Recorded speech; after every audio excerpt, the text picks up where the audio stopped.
சர்க்கரைவே சரணம். ஒரு முறை சாமி செக்கம்மா கோயில்ல இருந்தாங்க. அப்போ நான் போயிருந்தேன் குடும்பத்தோட. அப்போ தங்கியிருந்தோம்.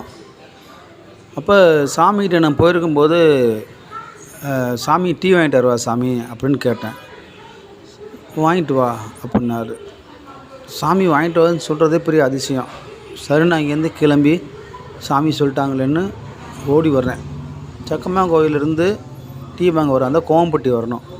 கோவம்பட்டியில் வந்துட்டேன். குறுக்கு பாதையில் ஒடியாந்து வந்தோடனே டீ வாங்கி பார்சல் கட்டிக்கிட்டு 5 கப்பு வாங்கிட்டு திரும்ப அங்கேருந்து ஓடுறேன். அங்கே வாங்கும்போது பக்கத்தில் நின்று பேசிக்கிறாங்க.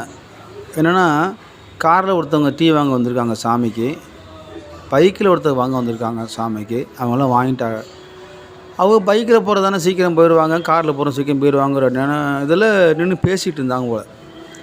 என் காதில் விழுந்துச்சு, ஆஹா, இவங்க சாமிக்கு வாங்க வந்திருக்காங்களே, நம்ம நடந்தில் வந்திருக்கோம், நம்ம இனிமேல் 1-2 கிலோமீட்டர் நடந்தில் போகணும் அப்படின்னு சொல்லிட்டு அதே வேகமாக வாங்கிட்டு நடக்க ஆரம்பிச்சிட்டேன்.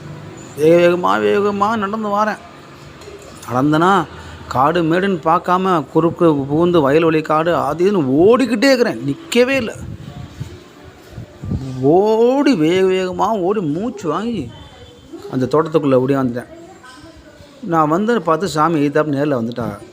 வந்தோடனே போய் அங்கே நில்லு அப்படின்னாங்க. சரி, நான் போய் அங்கே சாமியோட இடத்துல நின்றுட்டு இருந்தேன். சாமி நடந்து போய் இந்த பக்கம் அந்த வீட்டில் ஈஸ்வரன் சாலையுடைய அவங்க வீடு இருக்காங்க என்ட்ரன்ஸில். அந்த அம்மா அங்கே வெளியே வந்தாங்க. அந்த ஈஸ்வரன் அந்த ஒய்ஃபு அந்த அக்கா கிட்ட போய், ஆமாம், இந்த பையன் காரில் போனானா, நடந்து போனானா, பைக்கில் போனானா அப்படின்னு கேட்டிருக்காரு. அந்த அம்மா சொன்னாங்க, இந்த பையன் நடந்து போய் வாங்கிட்டு வந்தான் அப்படின்னு. அப்படியா, சரி அப்படி வந்துட்டாங்களாம். இப்போ நான் டீயெல்லாம் கொடுத்துட்டு சாமிக்கு ஆற்றி கொடுத்தேன். சாமி அதை எண்ணெயே குடிக்க சொன்னாங்க. குடிச்சிட்டு வடக்க போய் ஒன்றுக்குறா சாமினாங்க. ஒன்றுக்கு வந்துட்டு வந்தேன். அப்போ ஒரு மதியம் ஆயிடுச்சு. இந்த அக்கா கிட்ட அந்த அக்கா என்னை பார்த்துட்டு, ஏப்பா நீ டீ வாங்க போயிட்டுல, அப்போ சாமி உன்னை பற்றி கேட்டாருப்பான்னுச்சு. என்னக்கான்னு, இந்த பையன் நடந்து போனானா, காரில் போனானா, பைக்கில் போனானான்னு கேட்டார். நடந்து போனார் சாமின்னு சொன்னேன்னு. அப்போ தான் எனக்கு புரிஞ்சது, நாம் சாமி மேலே வச்சுக்க உண்மையான பக்தி உண்மையாக இருந்ததுன்னா, காராக இருந்தானே, பைக்காக இருந்தானே, ஃப்ளைட்டில் இருந்தாலும் சரி தான், நம்ம பக்தி முன்னாடி நிற்கும். அப்படிங்கிறதுக்கு எடுத்துக்காட்டாக நாம் இருந்திருக்கோம் அப்படிங்கிறத சாமி உணர்த்தியிருக்காங்க. சாமி நேரம் எதையும் பாராட்ட மாட்டாங்க. யார் மூலமாக தான் நம்ம உணர்ந்து நம்ம புரிஞ்சுக்கிறோம் அப்படிங்கிறத சந்தோஷப்பட்டேன். இது நான் பெருமைக்காக சொல்லலை. இறைவன் மேலே ஒரு அன்பும் ஒரு பக்தியும் இருந்துச்சுன்னா அது எல்லாருக்கும் சாமிக்கு போய் சேரும்.